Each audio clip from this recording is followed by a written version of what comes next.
Salut à vous, gilets jaunes, fierté du peuple français. Vous entrez dans votre 5e semaine d'action. Vous n'avez rien obtenu, sinon des miettes. Tel que le combat était engagé, il menait à une impasse. Vous réclamiez la démission du président, qui n'allait évidemment pas céder sur ce point. Et par ailleurs, les revendications multiples et confuses qui montent de vos rangs lui ont permis de jouer au plus fin, d'amadouer les naïfs et de laisser les autres en plan. Qu'il fasse encore des concessions illusoires, et vous êtes cuit. Il est urgent que vous sachiez ce qu'il importe que vous obteniez, que vous vous fixiez un objectif clair, net, précis et décisif, que vous vous unissiez autour de cet objectif, que vous en fassiez votre seule et unique revendication, afin que vous ramiez tous dans le même sens, que vous recadriez vous-même ceux qui vous entraînent dans d'autres directions pour vous faire courir après des leurs, que ces derniers le fassent de bonne foi ou pour vous diviser intentionnellement. C'est en voulant peu, mais en ne voulant que cela et en le voulant très fort, que nul ne pourra plus ignorer ce que vous voulez, que vous pourrez être intraitable et que vous saurez reconnaître instantanément vos ennemis extérieurs et intérieurs. Cet objectif suprême ne peut être que le référendum d'initiative populaire.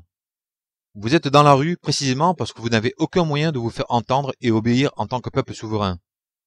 Et même en descendant massivement dans la rue, le pouvoir peut encore faire la sourde oreille.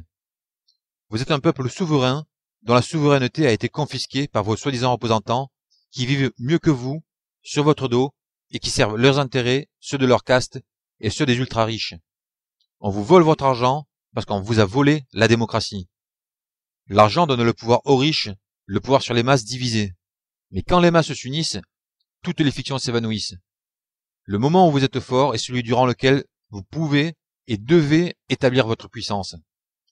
Le système monétaire joue contre vous en temps ordinaire. Dans ce moment extraordinaire, vous avez l'occasion de poser des garde-fous. Saisissez-la. Sans quoi que vous obteniez, le jeu n'en valait pas la chandelle. Cette vidéo est la 3e que je réalise depuis le début du mouvement des Gilets jaunes. Dans la première, j'ai développé ce que je viens de dire, à savoir que les Gilets jaunes doivent faire du référendum d'initiative populaire leur unique objectif. Dans la seconde, j'ai expliqué pourquoi il est préférable de parler de référendum d'initiative populaire, RIP, plutôt que de référendum d'initiative citoyenne, RIC, comme on l'entend également et même le plus souvent. Sous ces deux noms, l'idée est la même, mais les mots ont leur importance. Les mots sont des pièges parfois grossiers, parfois subtils, et s'il est facile de ne pas tomber dans ce que l'on voit, on tombe sans le savoir dans ce que l'on n'a pas vu. Populaire ou citoyenne, ce n'est pas une question d'humeur ou d'esthétique. Derrière ce choix se cache un enjeu vital que beaucoup ne réalisent pas, mais que je n'aiderai pas à se fourvoyer en me pliant moi-même à un effet de mode. Dans cette 3e vidéo, je vais vous livrer ma conception du référendum d'initiative populaire, celle que les Gilets jaunes devraient, selon moi, adopter comme exigence et point de ralliement, celle que j'espère les voir faire leur, celle que je vous invite à diffuser si vous partagez ma conception des choses. Mais avant d'entrer dans le vif du sujet, une petite mise au point pour couper court aux polémiques stériles. Je ne postule pas au rôle de représentant ou de porte-parole. J'ai dit on ne peut plus clairement dans la première vidéo que les Gilets jaunes ne devaient pas en avoir. Mais la condition pour qu'il n'en ait pas, c'est qu'ils sachent clairement ce qu'ils veulent, c'est qu'ils parlent comme un seul homme, que n'importe quel d'entre eux, d'entre vous, d'entre nous, tienne le même discours. Comment parvenir à une telle unité? Certains croient qu'elle ne peut procéder que de la concertation, de discussions innombrables et interminables. Sous prétexte de nous unir, ils commencent par nous diviser en réduisant le mouvement à chaque individu. Ils veulent lutter contre le capitalisme avec la mentalité individualiste que le capitalisme nous a inculquée. Je crois, moi, que l'unité ne peut être faite et faite rapidement que par le ralliement massif à des idées bien ficelées, peu importe par qui elles aient été émises, pourvu qu'elles rencontrent l'assentiment général et qu'elles deviennent ainsi celles de chacun. Je n'ai pas le pouvoir d'imposer les miennes. Je ne fais que les proposer pour faire œuvre utile. Il ne s'agit pas de me suivre, mais de vous permettre de trouver bien exprimées et de pouvoir formuler à votre tour les idées qui étaient déjà en vous. C'est à vous de juger.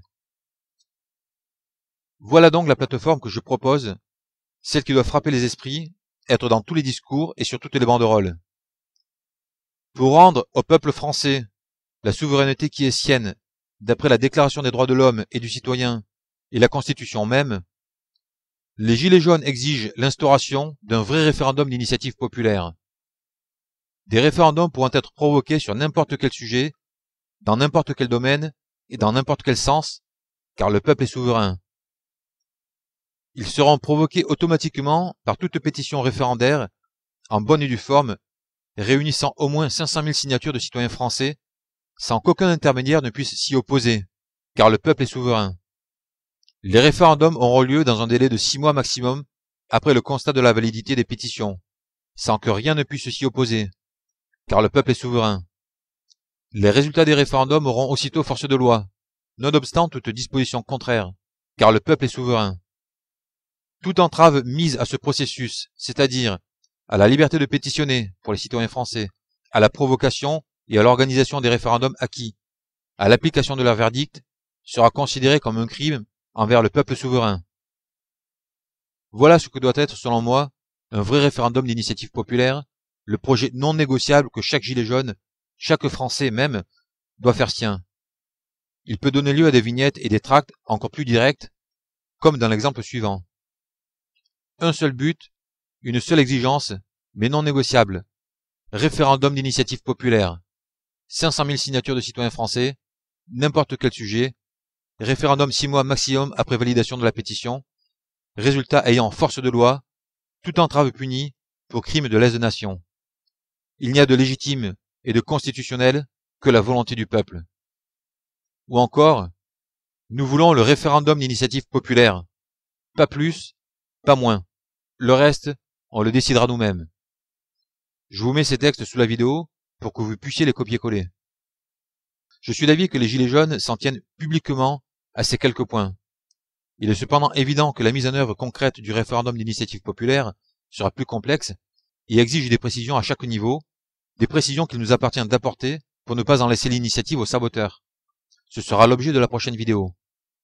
En attendant, j'invite ceux qui le peuvent à confectionner d'immenses banderoles portant les mots « démocratie »,« référendum d'initiative populaire » pour les déployer sur toute la largeur des Champs-Élysées, afin qu'il soit impossible de les louper, même pour les médias français, que ces images fassent le tour du monde, et que le gouvernement ne puisse plus ignorer que capituler sur ce point est sa seule porte de sortie.